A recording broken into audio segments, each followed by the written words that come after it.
So, folks, we have to talk a little bit about the conservative response to the murder of Renee Good, which has been abhorrent. I think would be an understatement. I am gonna start off on a note of strength, though, and as much as it pains me here, Mayor Fry of Minneapolis, I don't like him. He beat a recent socialist candidate for office that I was really rooting for, Omar Fateh, and so I'm a little bit hurt about that. But also, I just don't like Mayor Fry. I think he did not handle the George Floyd protests well. He's been uniquely disappointing, I'll say. But with that being said, I do like his rhetoric and language around what has been happening with ICE. Just to catch you all up, he said this a couple days ago. They are already trying to spin this as an action of self-defense. Having seen the video of myself, I want to tell everybody directly, that is bullshit. This was an agent recklessly using power that resulted in somebody dying, getting killed. To ICE, get the fuck out of Minneapolis. We do not want you here. Your stated reason for being in this city is to create some kind of safety, and you are doing exactly the opposite. People are being hurt. Families are being ripped apart. Long-term Minneapolis residents that have contributed so greatly to our city, to our culture, to our economy are being terrorized, and now somebody is dead. That's on you. And it's also on you to leave. It's on you to make sure that further damage, further loss of life and injury is not done. We're going to be working towards justice as quickly as we possibly can right now, and justice is what we've all got to get. We thank you. Like, I gotta be honest. I echo GamerG's frustration because, like, I feel like this response on a national stage is all but gonna guarantee that there's gonna be a lot of pressure on him to become governor or, senator or congressman, and I dislike that. I think he's pretty weak on a lot of different issues, but rhetorically here, you can't deny he is absolutely on his game. Here he is, following that appearance up just 2 days ago on CNN. Here is his response to conservatives, because of course conservatives in the aftermath of Renee Good's death have been chiding Mayor Fry for his strong language. Forget the fact that their main political support is for a guy who is famous for talking about grabbing women by the genitals, but no, their problem is when a mayor of a town being terrorized by thousands of masked goons and federal agents, says the fuck word. Well, also simultaneously, a lot of these MAGA folks are all about Clyde Bundy and the Bundy Ranch standoff with federal agents, and they're all about Waco and super anti the ATF and those armed government goons coming in to harass people, that's bad. But when masked agents that are unaccountable to any system of justice show up in your city, that's good. That's good. But here is Mayor Fry responding to the Republican response to him. I've seen a lot of Republicans here in Washington criticizing those comments, saying that you're escalating tensions with that. Can you respond to them, and what do you say to them tonight, people who criticize those comments? I'm so sorry if I offended their Disney princess ears, but here's the thing. If we're talking about what's inflammatory, on the one hand, you got someone who dropped an F-bomb, and on the other hand, you got someone who killed somebody else. F-bomb, killing somebody. I think the more inflammatory action is killing somebody. And so, once again, let's be real and just honest and straight up about what's happening here. This is not okay. The way they're coming into cities, not just Minneapolis, but around the country, is not okay. Whether you're a Democrat or a Republican, you should understand the importance of constitutional law enforcement. You should understand the importance of not discriminating based on race and randomly plucking people off the street because they're Somali or Latino. And especially from what we've seen, you should also understand the importance of de-escalating tense situations, not killing people and yanking out a gun. And so, again, I'm not going to preempt the investigation. It is important that we do that. And at the same time, you know, you want to make a big deal about an F-bomb, let's make a big deal about our Constitution. I think that's probably the better route. It pains me to admit that he comes across looking so good here because he's right. He's right on all accounts. He's right on all accounts. And I gotta be honest, we're looking at not just like, oh, well, they're shooting people and killing people, but like new data came out just yesterday. According to the ICE's own statistics. Okay, this is the breakdown of ICE detainments by conviction or criminal association.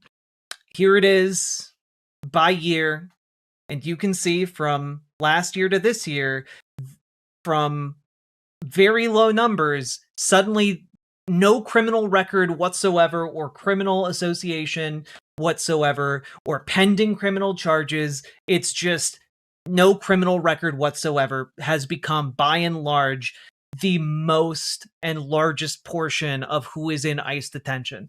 They are taking people who have done nothing wrong other than to be here and putting them into for-profit facilities that are leeching off of your tax dollars. And on top of that, like, they aren't going to stop. They aren't planning on slowing down. That graph shows you exactly who they are intentionally targeting here. And it's people who've done nothing wrong. It is people who have done lesser crimes than what you do when you go like a mile or two per hour over the speed limit. That is a more serious offense than what they are guilty of. Can I get a link to that data? Yeah, this data is put together by Austin Kocher, or Austin Coker, perhaps, on his Substack. You can find a much more detailed breakdown of a lot of this, but it is staggering, to say the least. And here now we have CBS News, which is now under Barry Weiss leadership, and they're both sidesing Renee Good's murder. So this is Tony Dakupil. I can't pronounce his last name right. The new anchor at CBS. I'm going to read you guys how he presented this entire situation while he was reporting from the ground, I believe earlier tonight. There is so much to say about the last 24 hours, but sometimes what matters most is what is yet to be said at all, and what we all still need to hear. By now, we've all seen the videos. Renee Good is alive, and those videos behind the wheel of her SUV, her 3 children expecting mom home again soon.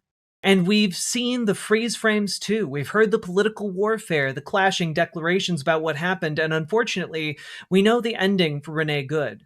Nothing is going to change that. Yet what we have not yet heard is one another. I spoke to people today who have not slept since it happened, who want ICE out now, who don't like masked men on their street, don't want their neighbors arrested, don't want their families ripped apart. I have heard too, not on the streets protesting, but in passionate notes in my inbox from people who want to see our immigration laws enforced legally and peacefully with safety for all, including the officers who, in many cases, are also parents themselves. These are both deeply American sentiments. Why does this sound like AI? Because it might be, unironically. But our job now is maybe the most American thing of all. It's to find a way to live with people who are genuinely different from us, to try to be fair to them, and in doing so, to make things better and keep things decent. Because in America, no one else is going to do it for us. It's not my job to tell you what to think about what happened here yesterday, but I can tell you what we owe our children as a nation.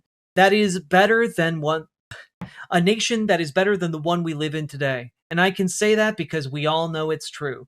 His entire closing remarks from after reporting on the ground and talking with people who are out there protesting, his entire remarks closing out tonight's broadcast were essentially saying, won't someone think about the poor ICE agents?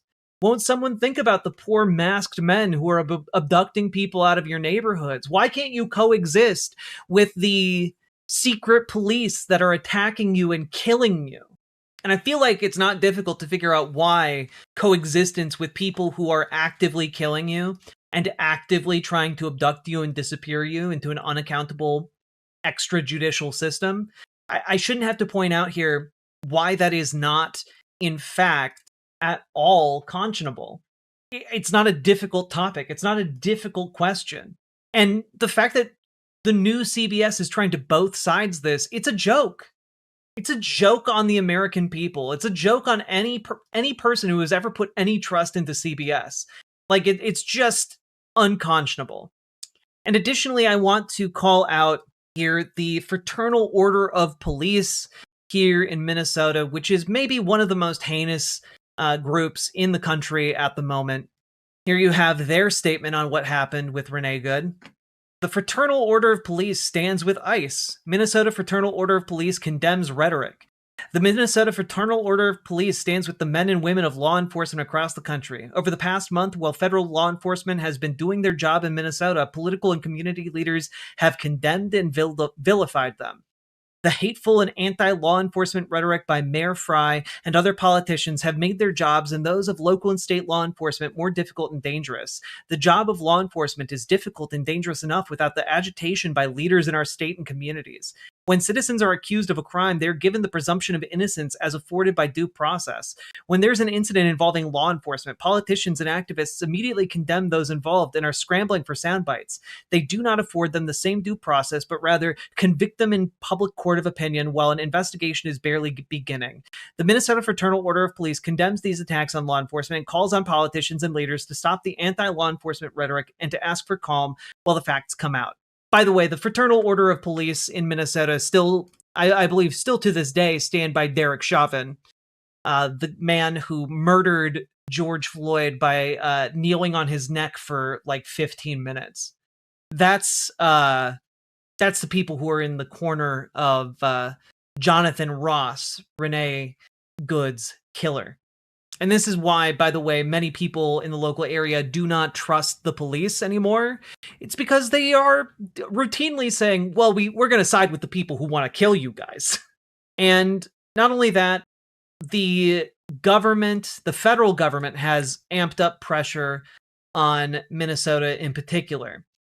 Earlier today, Donald Trump and Secretary Brooke Rollins announced that they were going to cut off all USDA funding to Minnesota, which I want to remind folks is predominantly a farming state. So USDA funds being cut off to Minnesota is a pretty fucking huge deal. Like, many farms rely on funds from the USDA. It's like a colossal deal. And I gotta be honest, this is not going to make people any friends. It's not going to make conservatives any friends. Like, if you wanted to piss off entire rural communities and get otherwise red communities and get them to side with protesters, there's no way you could have done it faster than by doing this. But honestly, conservatives don't care. Conservatives are gleeful at the wanton punishment of people here in Minnesota and Minneapolis, because to them, we're not real people. To them, we're, a flyover state that doesn't really matter that much, and that just somehow happens to be the place where a lot of social events and movements begin. Here in Wisconsin, we put pressure on the largest indigenous tribe here, the Oneida tribe, because they had a contract with ICE. We got them to cancel that contract. Keep forgetting to mention this. That's awesome. Keep up that pressure. Keep up that pressure every damn place. Additionally here, folks, we now get into the fun world of different elected officials and media personalities trying to chide protesters for protesting. A federal agent summarily executing an innocent woman. And we need to see some improvement in the fact that people need to quit demonstrating, quit yelling at law enforcement, challenging law enforcement, and begin to get civil. And until we do that, we're going to have we're going to have it this way. And the people that are staying in their homes or doing the right thing need to be protected. Do you think that the White House also We just look, you're all being terribly rude. And as long as you're being rude, we're going to keep on beating and killing and shooting you. All right? That's just what we're going to do here, all right? If you stopped complaining so much about us killing y'all, maybe we'd be nicer to you, while still killing you. On your graph, entering this country is illegal, so when they are arresting illegals, they might not have a criminal record, but find visa overstays, entry without inspection, administrative violation. They have a criminal the moment they enter the country illegally. It's gone up recently because ICE and the government has cracked down on these issues. Yeah, you're right. We should have a secret police force that investigates anyone who's found to be in violation of the speed limit.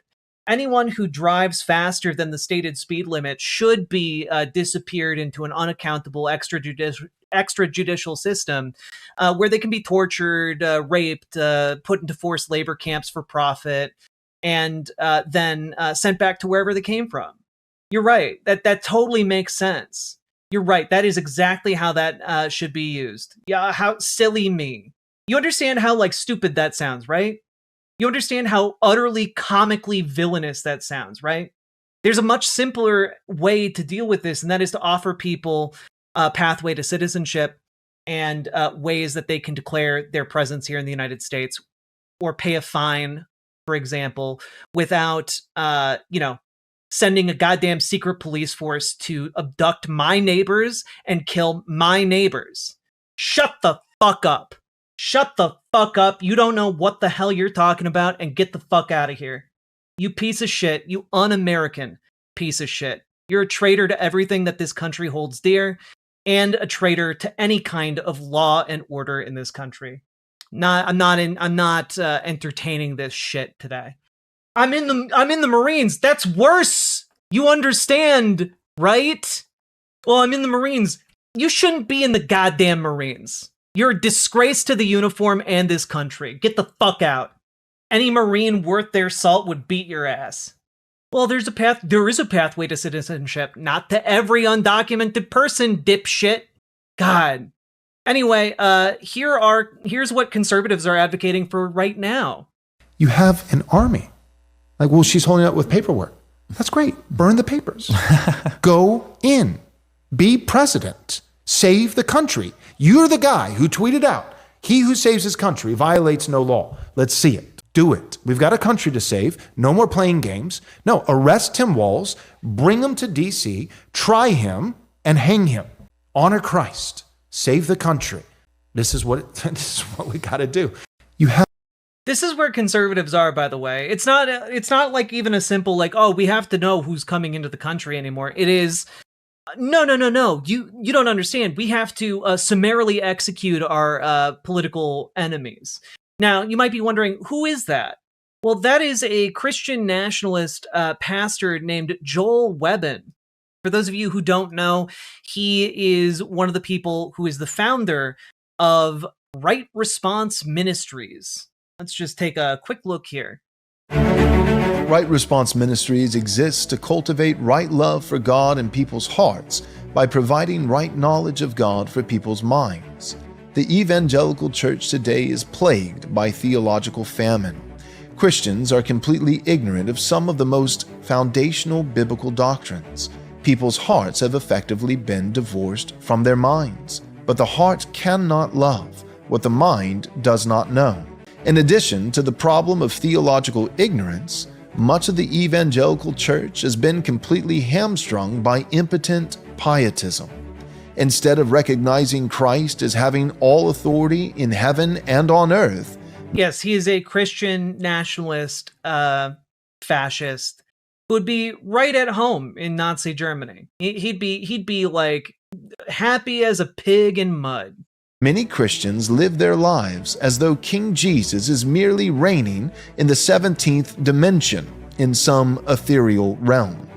In other words, apart from all the false teachers and woke imposters, we have an epidemic of Christians who don't know what the Bible teaches as well as countless other Christians who refuse to actually apply the whole counsel of God to the whole of human society.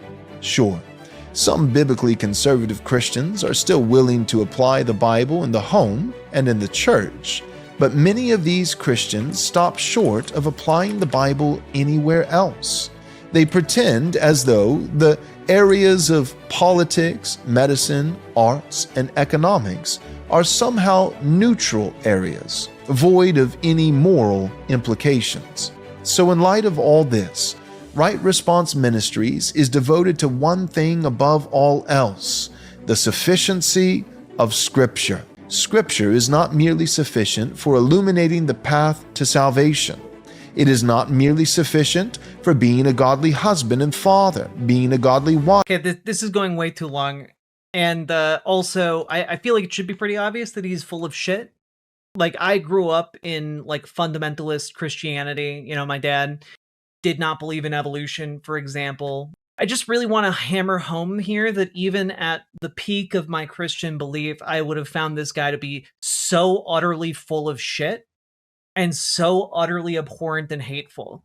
I would have been so mad that this guy was misusing the fundamental thing that I believed in and held as most important to myself. And I think that any Christian of conscience and faith should oppose this man and the things he believes. And if you think, oh, well, you know, maybe maybe he's just a misunderstood guy. Would it shock you to know that he recently did a 10-hour-long, 10-part interview with Nick Fuentes? Because he did. Nick Fuentes and Joel Webben agree that non-Christians should be banned from holding public office. Because, again, they're hateful pieces of shit who do not love America and do not care about what America is. They want to remake it as their own little fascistic paradise. That's it. How long? 10 hours. Moving on from that, here is Renee Good's wife, Becca Good, talking to NPR, saying, Renee leaves behind 3 extraordinary children. The youngest is just 6 years old and already lost his father. I am now left to raise our son and to continue teaching him, as Renee believed that there are people building a better world for him, that the people who did this had fear and anger in their hearts, and we need to show them a better way. And in response to that, Stephen Miller's wife, Katie Miller, said, what I saw in that video is not kindness from Becca, just another sad liberal angry at the world because daddy didn't love her enough. As she mocks the bereaved wife of a woman who was murdered by ICE. These people are fucking freaks. These people are freaks. And Renee Good, her crime was giving a damn about her neighbors and members of her community. That was her crime. And for that, she lost her life. She was killed, executed violently by these white supremacist pieces of shit that have voluntarily taken jobs in ICE. These are all people, by the way, who were trying to lead a witch hunt not 2 months ago for anyone who had a bad word to say about Charlie Kirk. That's where we're at right now. You know, this is when I talk about the differences between conservatives and people on the left. One of the differences I have highlighted in the past is that conservatives, they have smaller ideas of what their community is and who they care about. Some of these people who are conservatives, they only care about themselves. Some of them only care about their immediate family, some of them their extended family, some their town, etc. But most of them cannot conceive of people who have a larger idea of community or neighborliness. They can't do it. They cannot conceive of someone like Mr. Rogers, who gave a damn and considered all children part of his community. They cannot conceive of someone who is saying, well, treat everyone like you would your neighbor, which is, by the way, one of the fundamental tenets of Christianity, right? Do unto others as you would have them do unto you. They cannot conceive of it. They are alien to the very religion that they profess to believe in. They are alien to the rest of their communities. They cannot conceive of the idea that someone moves into a community and becomes a part of it. and cares about it and gives a damn about it and wants to help the people in it. To them, they're like, well, your community is wherever you grew up. Couldn't possibly be anywhere else. Your community couldn't possibly be the new place you live in now and the new people who are around you. How could you possibly care about people like that? People you might not have ever said hello to. People you might never have ever seen before. How can they be your neighbors?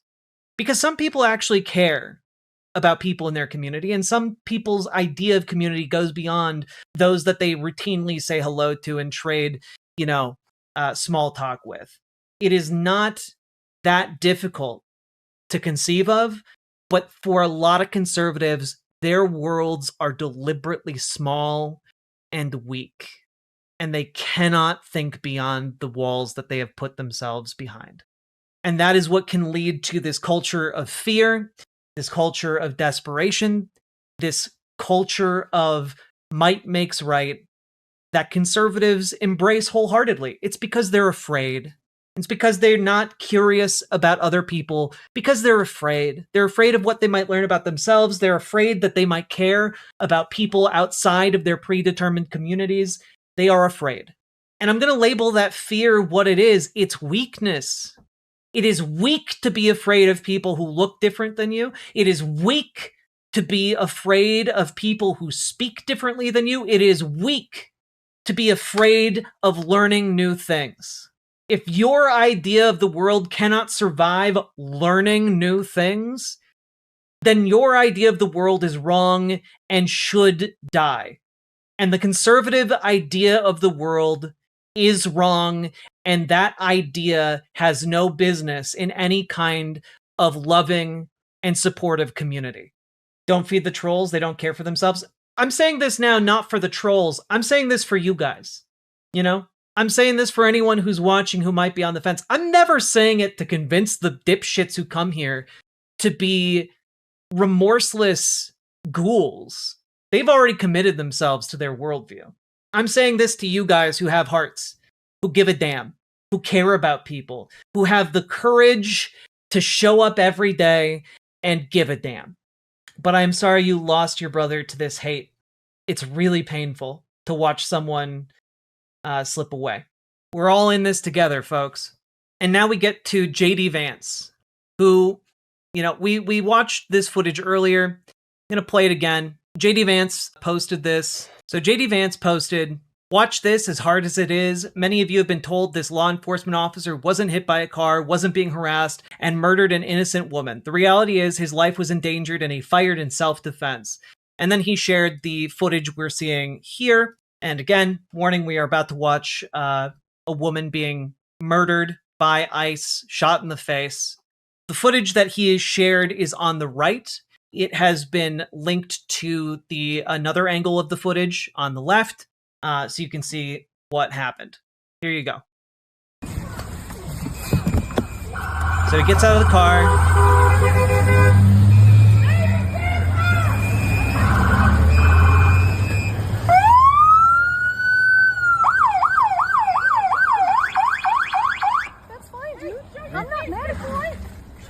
That's fine. I'm not mad at you. That's okay. We don't change our plates every morning, just so you know.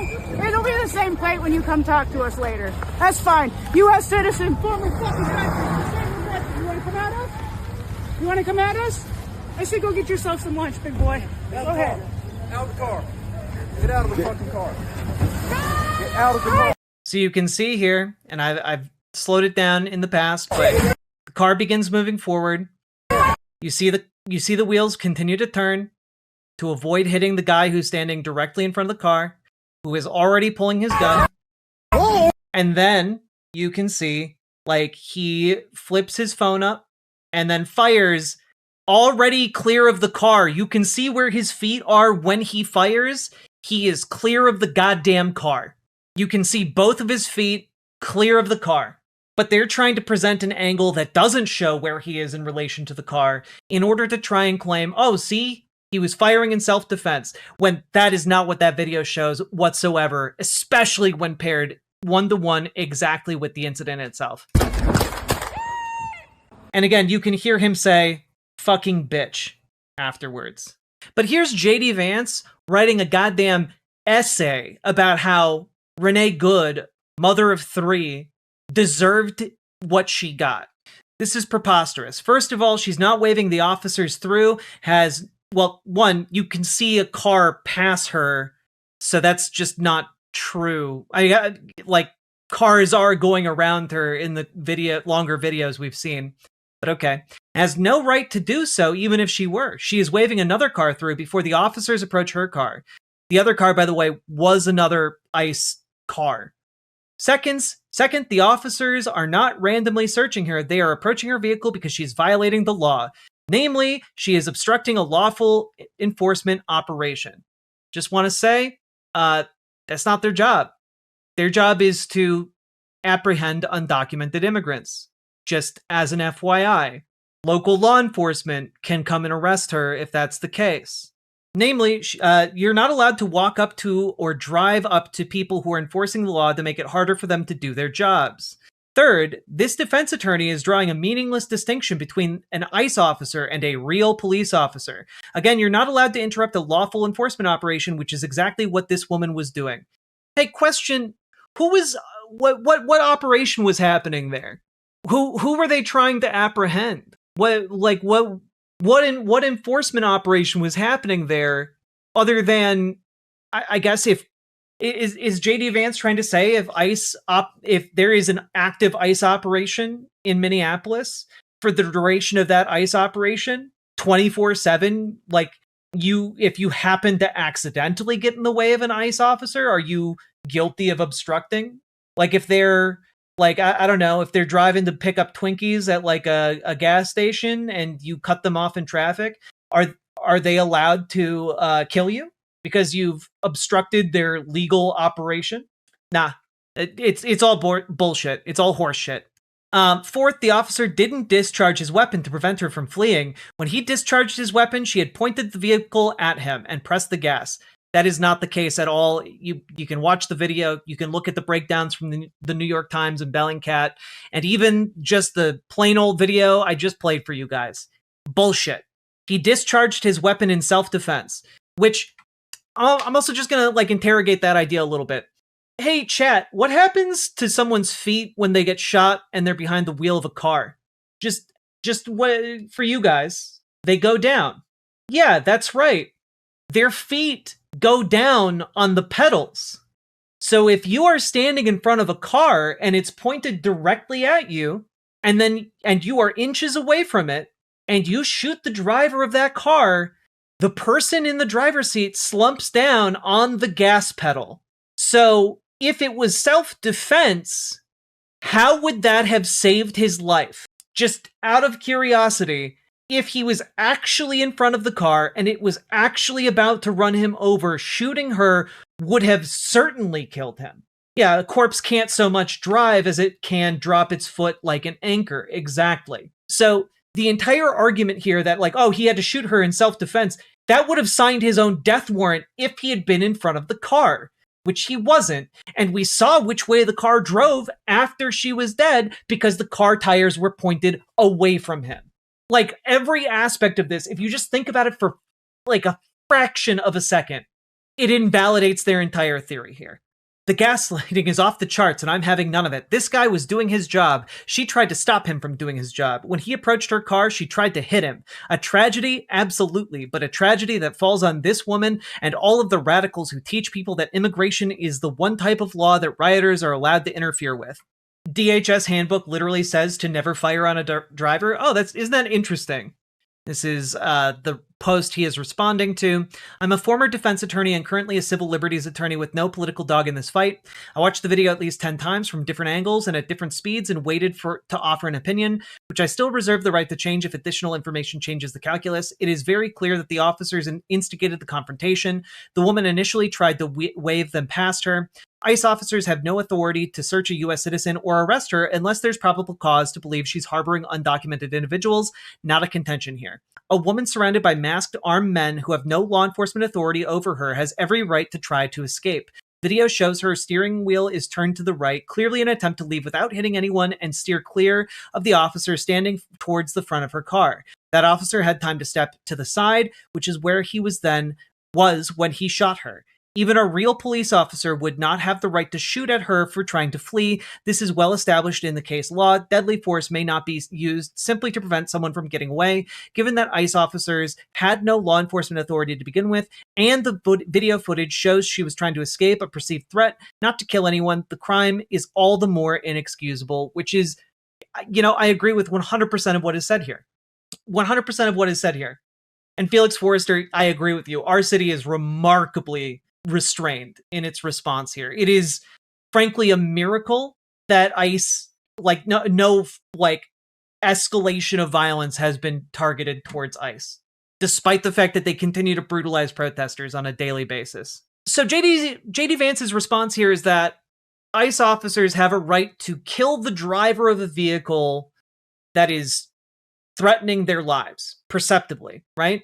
That's the argument. Like if someone is in front of your car and they fear for their lives, you are justified as an act of self-defense to kill the person driving the car. That is his argument. Can we kind of get on board with that? Is that from you guys? Yes, no? Is that at least part of his argument? I'm ashamed Crowder's Canadian. Yes. Thank you, Soren Salvia. Well, just apropos of nothing, here is a clip of JD Vance from yesterday saying more or less that. Gotta stop. Sir. Go ahead. Mr. President, thank you. You said earlier that there's a left-wing network to attack, to dox, to assault, and make it impossible for ICE officers to do their job. You told my colleague just now that there's an investigation going on into that network. Yep. So if everything that you say is true, how does being part of that network justify being shot? Well, being part of the network doesn't justify being shot, but ramming an ICE officer with your car, that's what justifies being shot. It's not a good thing, by the way, but when you force somebody to engage in self-defense, it's almost a preposterous question. I'm not saying that funding some of this stuff justifies capital punishment. Nobody would suggest that. The reason this woman is dead is because she tried to ram somebody with her car and that guy acted in self-defense. That is why she lost her life, and that is the tragedy. Now, there may be other violations of the law and other penalties that are associated with those violations of the law. Gotta stop. That's a pretty interesting thing to say. Here is just some random unrelated footage out of Minneapolis.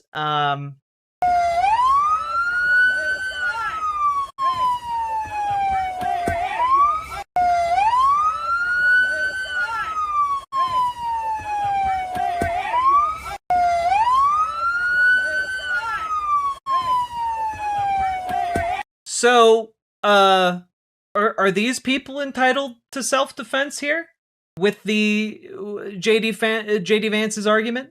Because something tells me that JD Vance would not make this same argument in any other circumstance other than to protect his personal SS agents.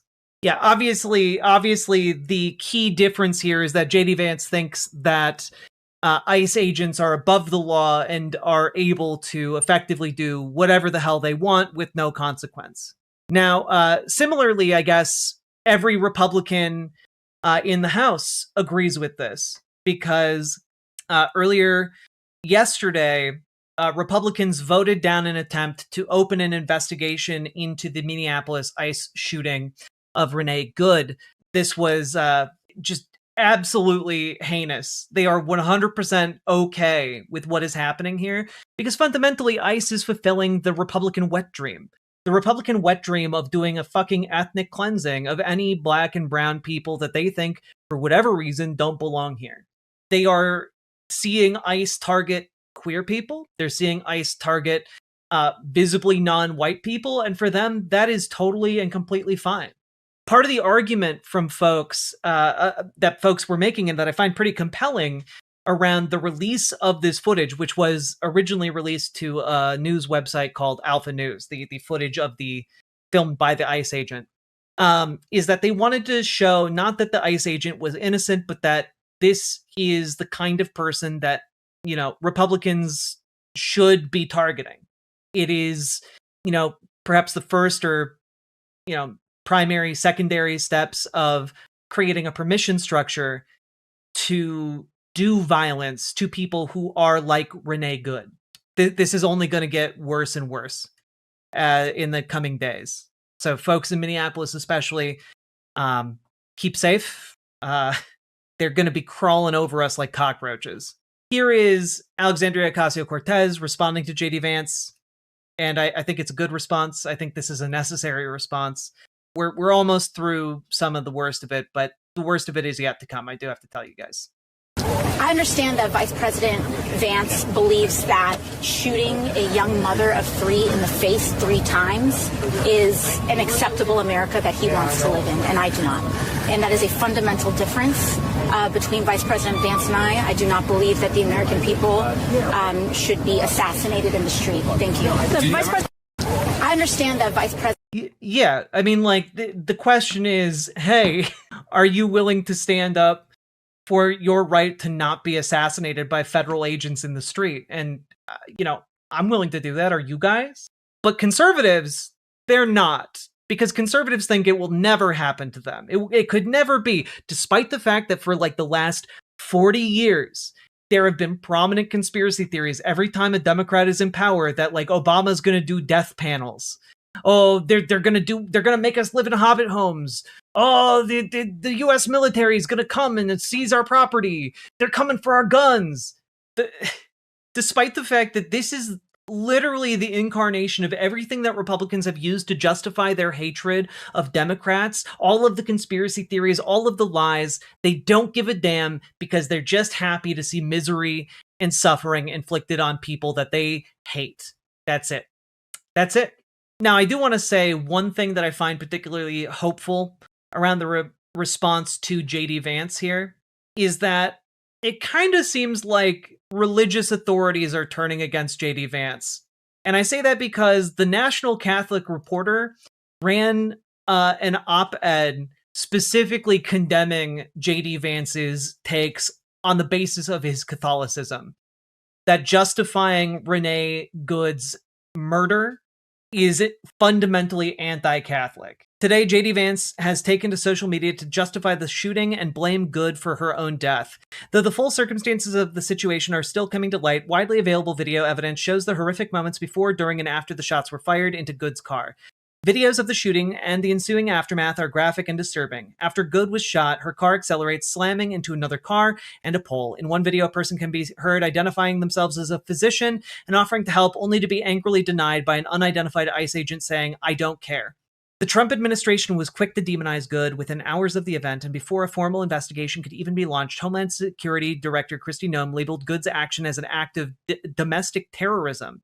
President Donald Trump on January 7th labeled her as a disorderly, obstructing, and resisting individual who then violently, willfully, and viciously ran over the ICE officer. There is no evidence that Good was in any way involved in domestic terrorism. Video evidence seems to entirely contradict Trump's explanation of the video. And there does appear to be emerging video evidence that Good was confused by the orders she was receiving from multiple officers and was attempting to remove herself from the situation. There does not appear to be any concrete evidence of agitation, and the video does not show Good attempting to run anyone down with her car. In spite of the increasing uproar, Vice President JD Vance said he sees the situation as simple. In times past, a politician might offer thoughts and prayers, encourage those reacting to wait for the full results of an investigation, and generally try to lower the temperature. A leader might take the opportunity provided by a fresh day to soothe the broken heart of a nation and appeal to the better angels among us. JD Vance went in a different direction. As a Catholic, Vance knows better than to peddle this brand of gaslighting and agitation. Vance knows that by virtue of her humanity, Good was endowed with her inherent dignity, made in the image and likeness of God. Vance knows that only God can take life. Vance knows that protesting, fleeing, or even interfering in an ICE investigation, which there is no evidence that Good did, does not carry a death sentence. Vance knows that lying and killing are sins. Vance knows he doesn't care. Vance's twisted and wrong-headed view of Christianity has been repudiated by 2 popes. His Catholicism seems to be little more than a political prop, a tool only for his career ambitions and desire for power. The vice president's comments justifying the death of Renee Good are a moral stain on the collective witness of our Catholic faith. His repeated attempts to blame Good for her own death are fundamentally incompatible with the gospel. Our only recourse is to pray for his conversion of heart. And I gotta be honest, this is the kind of religious backlash that I think we need to see an awful lot more of from religious leaders. I think people need to start like turning the fuck up. Like conservatives have been incorporating religion into their critique of the government for a while now, and people who actually believe in what they profess need to start standing up and saying, nah, this is bullshit. And it would, and I pray, because it's very clear from different statements that the Pope has been making recently that he's been condemning the actions of the United States on like a geopolitical and global scale. It would be fitting if the Pope excommunicated JD Vance just for besmirching the Catholic cause, frankly. I think this was a pretty good overview of the conservative response to date and some of the pushback on it. And I would love to see what people's reactions are in the comments to just what has been presented here, because people are fighting, people are organizing, and it's really important that you join them. Join your local Dems, join your local DSA. We can help you. Join the Discord, reach out to GamerG for the DSA, reach out to Dragonfly for the local Dems. But folks, let me know what you think about all this, because this is, we're getting into some uncharted territory. I don't know really what happens from here on out, but I'm interested in your thoughts. This administration is just so hateful and odious.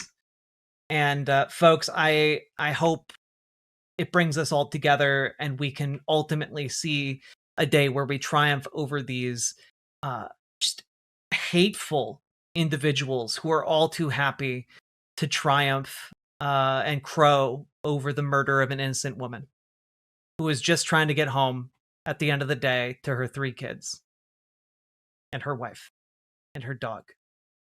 That being said, leave a like, please organize. Everything hinges on it. And let's keep on going. Riverboat deck is going to town. All the viewers gather round. Twitch and YouTube and swishy streams. All that content is bursting the seams. Politics, dating, plenty more. Your sense of fashion you'll adore. So grab your stuff and hop aboard. We're going straight to Jack's Discord.